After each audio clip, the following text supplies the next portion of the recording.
vamos a Código. continuar con algunas cuestiones de código.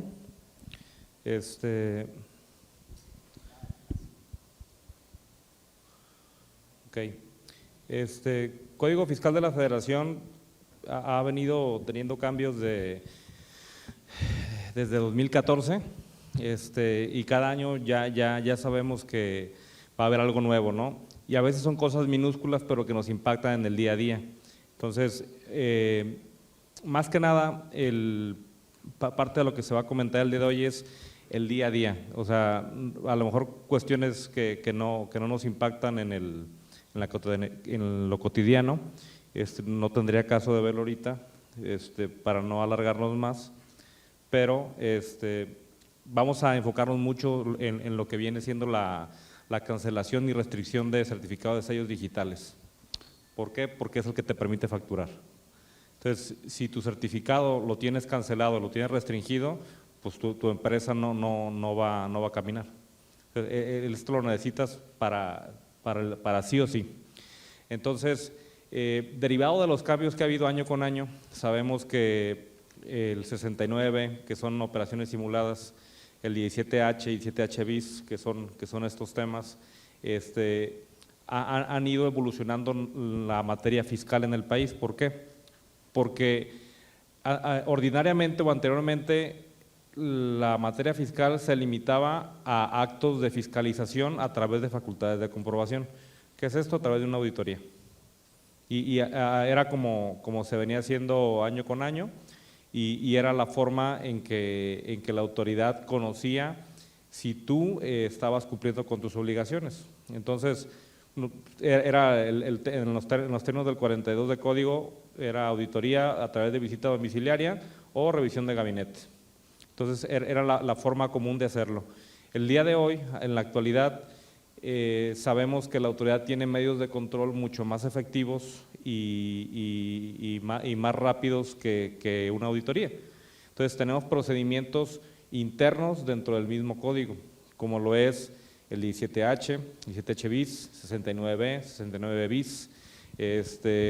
Hoy en día también se pretende dar una facultad de comprobación a la autoridad con el 42 bis para tema de actos simulados a través de facultades de comprobación.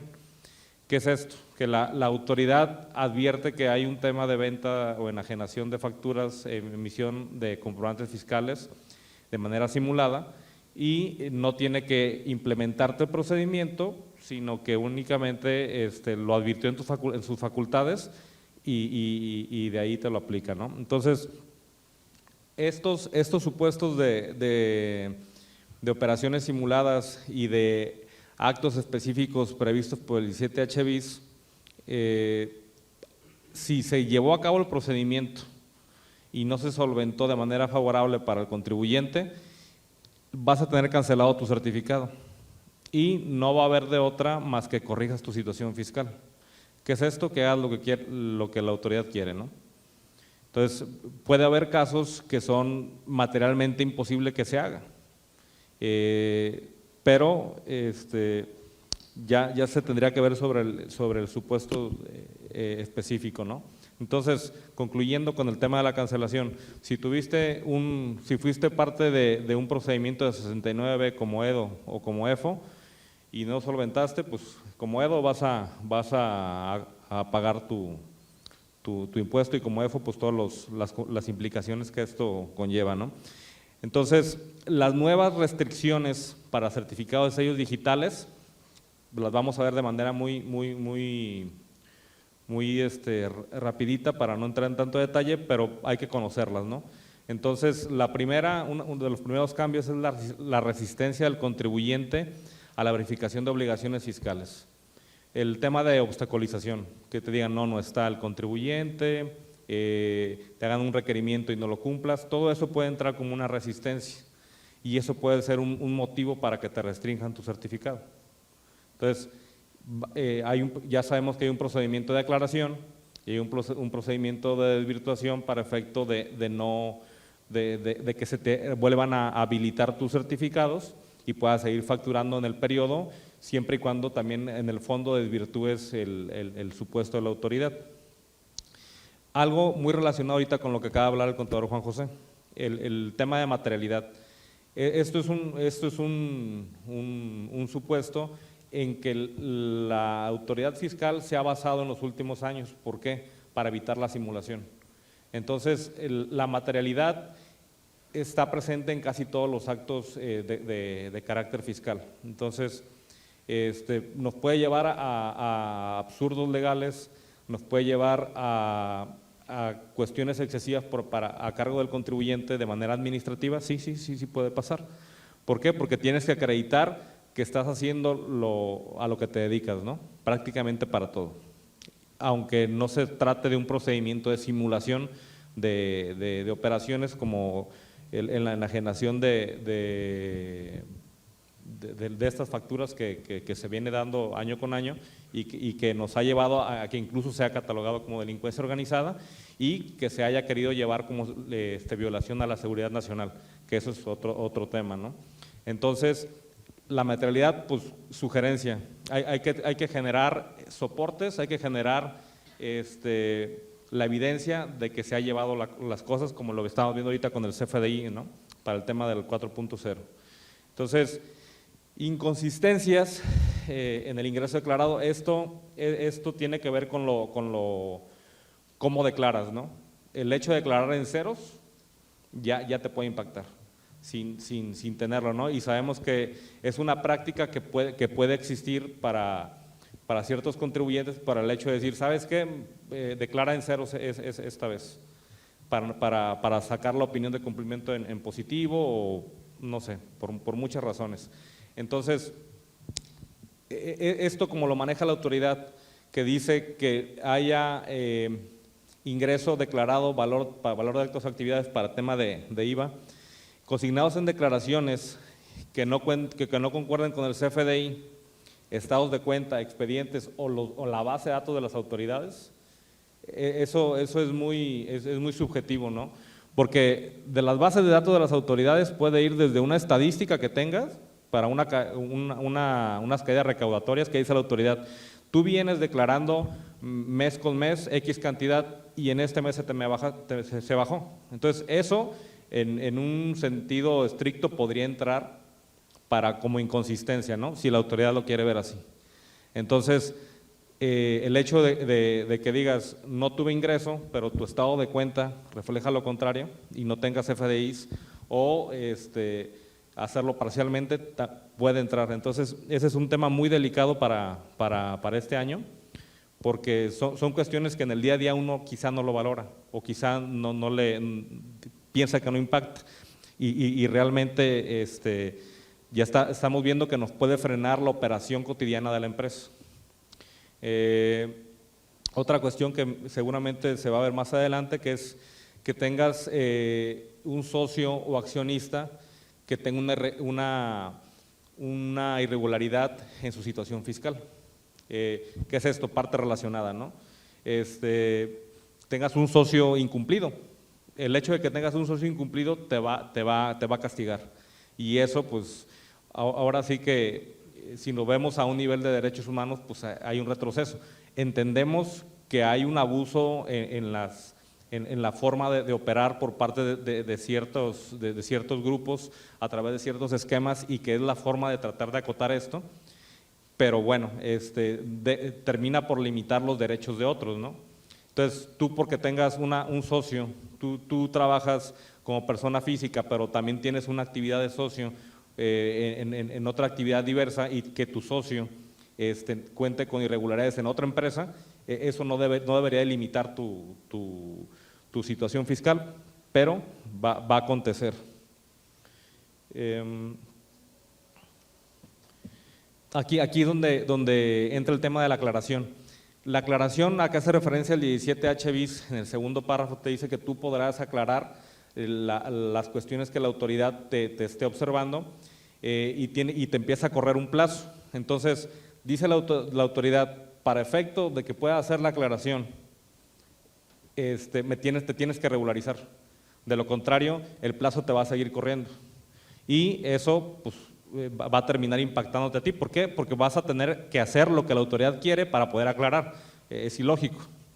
Es ilógico, pero sin esta aclaración no puedes impugnar en el dado caso. ¿Por qué? Porque recurso de revocación, en el caso específico de 17H bis, te dice, hay criterios de sala regional, hay criterios de corte que te dice que tienes que agotar el procedimiento de aclaración, a pesar de que el propio recurso no te lo marca de manera obligatoria, porque tú tienes la optatividad en materia fiscal de acudir directamente a la sede administrativa o acudir ante el tribunal, ¿no? Entonces, este tema de la aclaración es susceptible de incluso de ser impugnado porque es notoriamente inconstitucional, porque te está limitando tu derecho a la defensa, ¿no? El acceso a la justicia. Si no haces lo que yo te digo, no puedes aclarar y en consecuencia no vas a poder defenderte. Es un tema muy delicado, que es lo que se ve en la parte de abajo, ¿no? El principio de legalidad, seguridad jurídica y acceso a la justicia. Yo no sé si mi actuar es correcto o incorrecto en relación con lo que pretende la autoridad. El plazo de los 40 días va de la mano con lo que comentamos y la falta de aclaración del recurso de revocación. Entonces, en la práctica hemos visto, si no aclaras, no puedes presentar el recurso. Sí lo puedes presentar, sin embargo, la autoridad al momento de contestártelo te va a decir que es improcedente y te va a decir en contra de esa resolución a la sala regional competente y la sala te va a decir es que no agotaste el procedimiento de aclaración. Por lo tanto, eso ya lo hemos visto en la práctica y con las resoluciones que ha habido, incluso lo llevamos a la Corte y la Corte con los cambios que ha habido este año para Ley Orgánica del Poder Judicial de la Federación, determinó que los recursos de revisiones, es decir, el último recurso que puede conocer la Corte en amparo directo derivado de un juicio, ya no lo va a resolver o no va a ser procedente si no se trata de un acto, de un supuesto extraordinario para el país. Entonces, en pocas palabras, el día a día del contribuyente no va a llegar a la Corte y se va a quedar en un amparo directo. Entonces, es muy importante tener en mente de que si no aclaramos, de que si no corregimos, prácticamente nuestro desenlace va a ser el que se confirme la resolución de la autoridad, es decir, que incurriste en una omisión o desacataste las disposiciones fiscales. De que es un retroceso en tema de derechos humanos, sí lo es, pero como lo comentábamos hace rato, en materia fiscal no hay derechos adquiridos. Entonces, es delicado, sí es delicado, hay que hacer lo propio, que es tratar de cumplir, ¿no? Lo hablábamos hace rato y hay un tema totalmente amplio como en el tema de compliance, que es la política de cumplimiento, o sea, tienes que cumplir en cada uno de los rubros que te corresponde, de lo contrario te estás poniendo en un escenario sumamente complicado para ti como contribuyente porque tú no estás dando no estás manejando la pauta para que puedas avanzar. Entonces, en cuanto al tema de aclaración del fondo del asunto, queda lo que comentábamos, o sea, si no aclaras, se te va a confirmar lo que la autoridad dice. Entonces, lo ilógico es que para poder aclarar tienes que hacer lo que la autoridad diga, entonces no estás aclarando, estás consintiendo. Entonces, pues así viene esta reforma que pasó como Juan por su casa, ¿sí? No hubo objeción alguna cuando es evidentemente inconstitucional. Aquí cabría a cada contribuyente ya en un supuesto específico ver la impugnación de la norma conforme al acto reclamado, que es decir, cuando te apliquen el supuesto, lo deberás de impugnar, ¿no? La norma. Casos de efectividad, pues definitivamente los antecedentes hablan por sí solos, entonces habrá que defenderlo en el día a día, ¿no? En la trinchera, directamente a través del recurso. Culminamos con esto en el tema de 17H bis.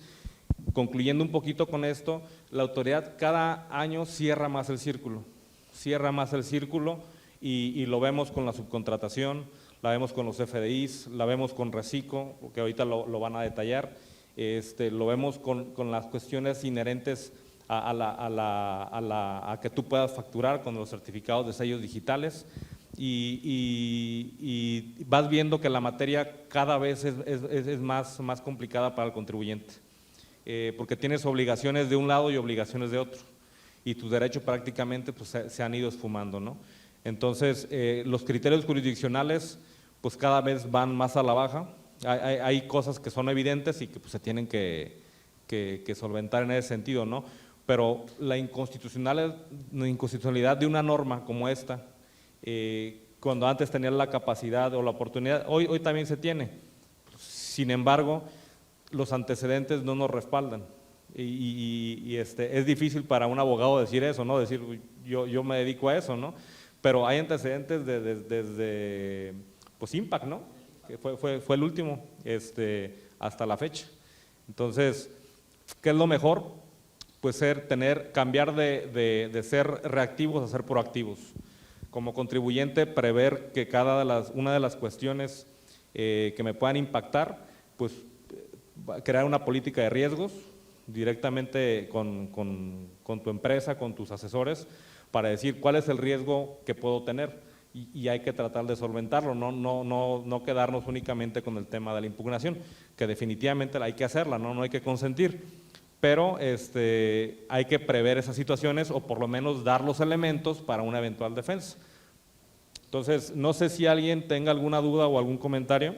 Yo nada más, Carlos, la actuación de la autoridad en estos momentos sí ya está empezando a ser un poquito más agresiva en el tema de las multas e infracciones que el contribuyente por pues situaciones muy sencillas, ¿no? Como es la presentación de declaraciones, como las cosas muy formales, ya está atacando muy duro a la autoridad y ahorita lo está haciendo muy fácil porque está emitiendo las notificaciones por medio de buzón tributario.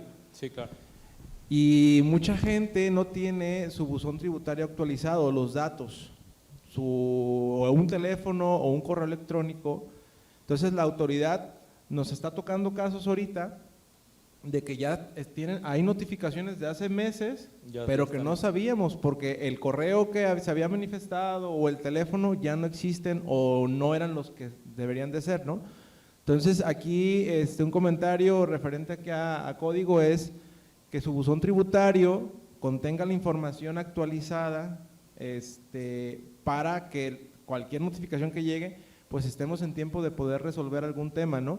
Porque la autoridad lo notifica, como es por buzón, pues se tiende notificado al tercer día y ahorita se está tomando atribuciones de multar por el simple hecho de que el contribuyente no contestó, o la declaración no está presentada y están multando con cantidades gravosas, ¿no? Aquí nos hace sentido todo, perdón, José, nada más. Nos hace sentido lo que platicábamos hace ratito con las obligaciones de los hoy menores de edad para el siguiente año, ¿no? Que dices, tienes que actualizar tu buzón, tienes que revisarlo, tienes que esto. Entonces, vas correlacionando lo que vimos aisladamente en los supuestos ya reales, ¿no? Donde ves que la autoridad efectivamente está ejerciendo facultades quizá excesivas, pero también nos hace sentido lo que vimos en ley de ingresos, ¿no? Si hay una deuda y el ingreso está limitado, pues ¿de dónde sale, no? ¿De dónde más va a salir más que de las multas? Entonces, hay que estar atentos para no incurrir en eso. Sí, nada más para agregar o abonarle un poquito aquí el comentario. Al final de cuentas hay un mecanismo ahorita en el cual se está fiscalizando o hay facultades de gestión por parte de la autoridad. Cuando se emite, más bien se presenta una declaración, imaginémonos un pago provisional, me arroja una línea de captura y tiene un vencimiento, hasta ahí. Ok, si esa línea de captura no se paga, o sea, se vence, el sistema que está utilizando el SAT detecta esa parte e inmediatamente, bueno, no inmediato, pero de manera paralela emite un requerimiento de obligaciones omitidas, es decir, que cuando el cumplimiento del contribuyente es de manera extemporánea, pero espontánea, no pasa nada, eso es por código. Pero cuando el cumplimiento ya es a gestión de la autoridad por medio de un requerimiento, decir, oye, tienes una línea de captura, se te venció, Entonces yo detecto que tenías una obligación de pago, no lo hiciste, te mando un requerimiento. Si ese acto de molestia tiene vida jurídica, es decir, por medio de buzón tributario, después del tercer día, etcétera, entonces se actualiza la hipótesis de la infracción con la sanción y es una multa muy considerable. Entonces, no perder de vista también esos aspectos, ¿verdad? Actualmente el tener el buzón tributario es un deporte extremo. ¿Por qué? Pues porque llega un mensaje y no quiero saber de él. O sea, no lo quieren abrir. O sea, ¿sí? O sea, ya nosotros tampoco no queremos abrir los buzones. No, o sea, es un susto. O sea, ahora qué hice mal, ¿no? Porque en realidad son mensajes que tiene que ver con algo, o sea, ojalá sea una felicitación, ¿verdad? Pero no, normalmente tiene que ver con que tienes un mensaje en el buzón. Entonces, aquí el mensaje que yo quiero transmitir es, pues hay que estar atento a esos mecanismos en el cual ya tienen varios años y pues no perder de vista que hay un mecanismo de información. Y aquí hacer hincapié un poquito es que la información es del contribuyente, no del contador, ¿sí? ¿Qué es lo que pasaba cuando antes no existía el buzón tributario? La autoridad iba al domicilio fiscal del contribuyente y ahí notificaba o le daba a conocer lo que o cualquier requerimiento que quisiera notificar. El buzón tributario es información propia del contribuyente, como es su teléfono, como es un correo electrónico, ¿sí?